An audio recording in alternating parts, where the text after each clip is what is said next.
Dear students, it's Dr.Yogesh Kumar Tiwari, presently working at Government Ma Mahamaya College, Khalgama District, Korea, Chhattisgarh. I have been assigned to discuss about the Scarlet Letter, one of the great novels written by Nathaniel Hawthorne.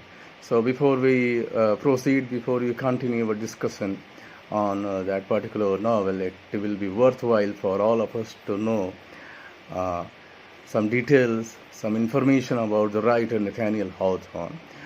Nathaniel Hawthorne was a short story writer at the initial stage, and he was a great novelist. He was one of the foremost 19th century writer in America. He was born on 4th of July, 1804 in Salem, Massachusetts, as Nathaniel Hawthorne. Mind you, there was no W. There was no inclusion of W in his name. Surname, I would say. He later added a W just to avoid association with one of his ancestors. He was Judge Hawthorne. So his Puritan ancestors were the first settlers in the state and included two prominent judges. So by Hawthorne's time, the family had retired from public eminence. So one of the judges might have committed some wrong, and that's why Nathaniel Hawthorne was not willing to be associated with them, and that is the reason he started adding W in his surname. So it's a great story, great thing. Hawthorne was a very quiet, meditative child. He was very quiet, and naturally it is the very reason that he produced such a great work like Scarlet Letter. He was a good student. In 1821, he attended Bowdoin College in Maine. His classmates were generally of the view that he was all the time aloof. He kept himself aloof. He wanted to live in solitude. He was not of the gregarious kind, not sociable. So he graduated in 1825 with a class that included the poet H.W. Longfellow and Franklin Pierce, who later became the President of United States. Hawthorne was an active writer and published at his own expense a novel called Fanshawe in 1828, but it was not as successful as it was expected. No problem. He continued writing. He quickly felt it was not up to the quality and attempted just to remove all of the copies. For the next several years, he created many impressive works such as An Old Woman's Tale, The Hollow of the Three Hills, My Kinsman, Major Molinox, Roger Melville's Burial, then Young Goodman Brown. In 1937, Hawthorne published his first commercial book, that is Twice Told Tales, with little financial gain. So next, in 1839, he obtained a position as an inspector at the Boston Custom House, weighing and measuring the goods just for the sake of livelihood in ship and out of the harbor, but he got distracted himself from doing any kind of literary work. So Hawthorne moved to Lenox, Massachusetts, where he began writing about the House of the Seven Gables. In 1851, he wrote The Snow Image and other Twice Told Tales. And after that, he moved to Newport, actually, where he wrote the Blithedale romance. The Scarlet Letter is also one of the romances, written by him. So this Blithedale romance was published in 1852. And just remember the date of publication of the Scarlet Letter. It was published in 1850. Okay, 19th century novel. So for Blithedale romance, 1852, it was published. A book that satirized the pretensions and delusions of the social reformers. So After that, he was appointed as consul to England from 1853 to 1857. He was dissatisfied with this particular job and moved to Italy, where he wrote his last complete novel, that is Marble Fawn. The Marble Fawn, 1857. After that, he took ill in the spring of 1864 and died at Plymouth in New Hampshire on 19th of May 1864. He was buried in Sleepy Hollow Cemetery in Massachusetts. So his major works of Hawthorne, great novels written by him, The House of Seven Gables, The Blight Dell, Romance, The Marble Fawn, then The Fanshawe. He was also a short story writer, so is one of the very, very important collections of short story, that is Twice Told Tales, then Tanglewood Tales, then The Mosses from the Old Hill Mans, etc. He continued writing, but his real recognition was yet to come. For his novel, Hawthorne drew on Puritan orthodox thought to examine the individual and collective consciousness under the pressure of suffering. Okay? So most of his characters were put under a typical kind of suffering by the circumstances. He sought to dramatize the themes such as sin, guilt, and punishment. His writing is marked by introspective depth and an urge to get inside the character he created. So he attempts to give a genuine picture of the times by presenting a realistic setting and real puritanical philosophies. And what were those puritanical philosophies? God was almighty. He was omnipotent. And Puritans were living under the omnipotence of God. And the sin was condemned by all of them harshly in those days. Okay? So Hawthorne frequently focused more on a character's inner struggle or as a central theme than on a heated encounters between the characters. No open combat among the characters, but some struggle, innermost struggle was going on. One of the Hawthorne's recurring themes, throughout his work was his own view of human nature. He explored an interesting human psychology through his exploration of the dark side of human consciousness. In this particular novel, The Scarlet Letter, Hawthorne introduced a profound comment on the breakdown of the human relationships in the society of the 17th century. His theme that human nature is full of wickedness is also evident all around. Okay?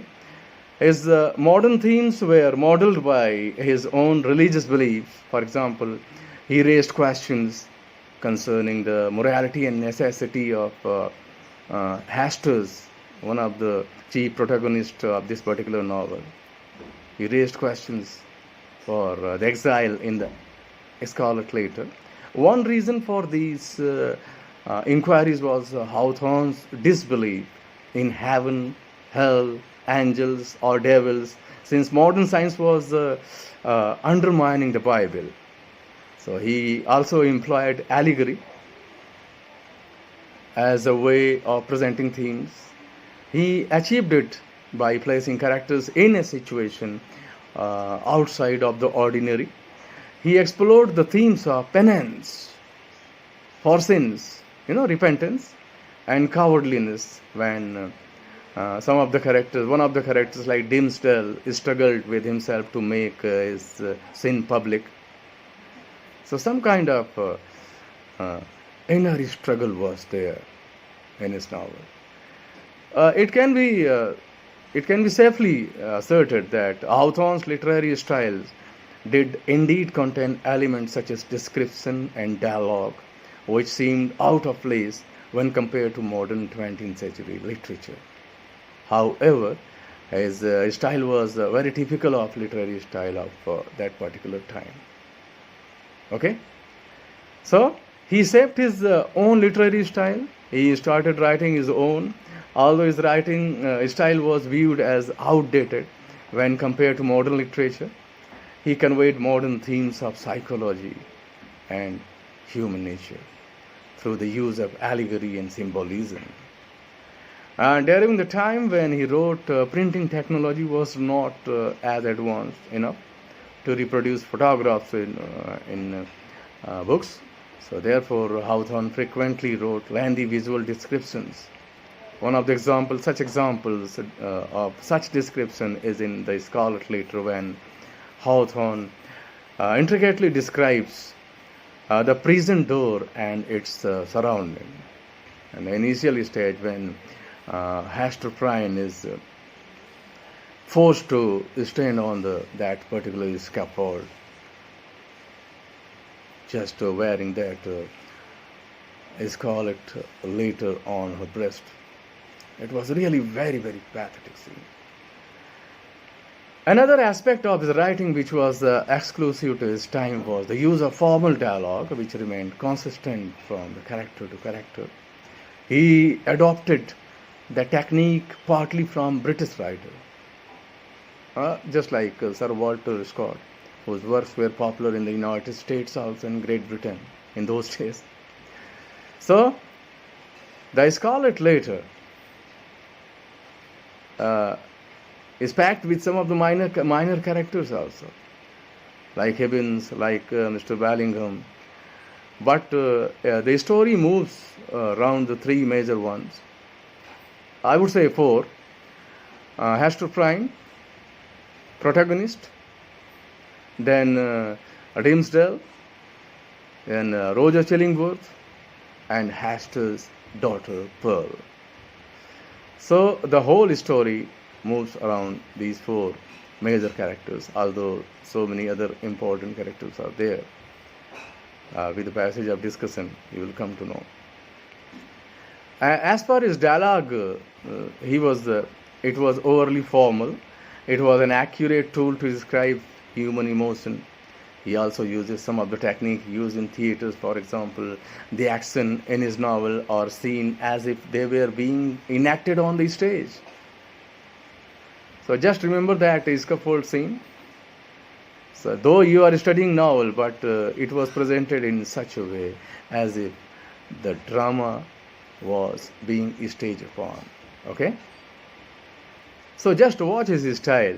A typical style, as Hawthorne begins the Scarlet Letter with a long introductory essay that generally functions as a preface, but more specifically accomplishes four significant goals. Just remember, four significant goals, that is that outlines autobiographical information about the author, first of all, then describe the conflict between the artistic impulse and the commercial environment. It defines the romance novel, which Hawthorne is credited with refining and mastering, and authenticates the basis of the novel by explaining that he had discovered in the solemn custom house the faded scarlet, capital A, and the parchment sheets that contained the historical manuscript on which this particular novel is based. Okay? So the preface sets the atmosphere of the story. There is just kind of preamble, when the author tries to speak, just hiding himself, under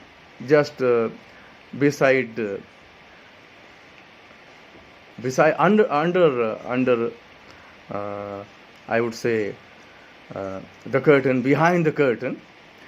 So this particular preface sets the atmosphere of the story and connects the present with the past. Hawthorne's description of the Salem port of 1800 is directly related to the past history of the area. The Puritans who first settled in Massachusetts in 1600s founded a colony that concentrated on God's teachings. 90% of the times were spent on thinking about God by Puritans, and their mission to live by His word Mind you, H is capital, that is God. But this philosophy was eventually swallowed up by the commercialized thinking, that is commercialism and financial interest of the 17th century. So that there is a clash between the past and present. It is further explored in the character of the old general. So, in that particular novel, we come across our typical qualities like perseverance in the character of Hester Prynne, integrity, compassion, and moral strength, and all that. Further, I would like to add something that in this particular novel, there you find a typical epitome of a great tolerance in the character of Hester Prynne, and a typical kind of wickedness in Roger Chillingworth. Though he was very knowledgeable person as far as the knowledge of medicine is concerned, a little bit deformed, he was the real husband of Hester Prynne. And what about that Arthur Dimmesdale? He was the lover. In absence of Chillingworth, they got closer to each other, they fell in love, and without the marriage wedlock, the pearl, the daughter was born. Okay? Thank you very much.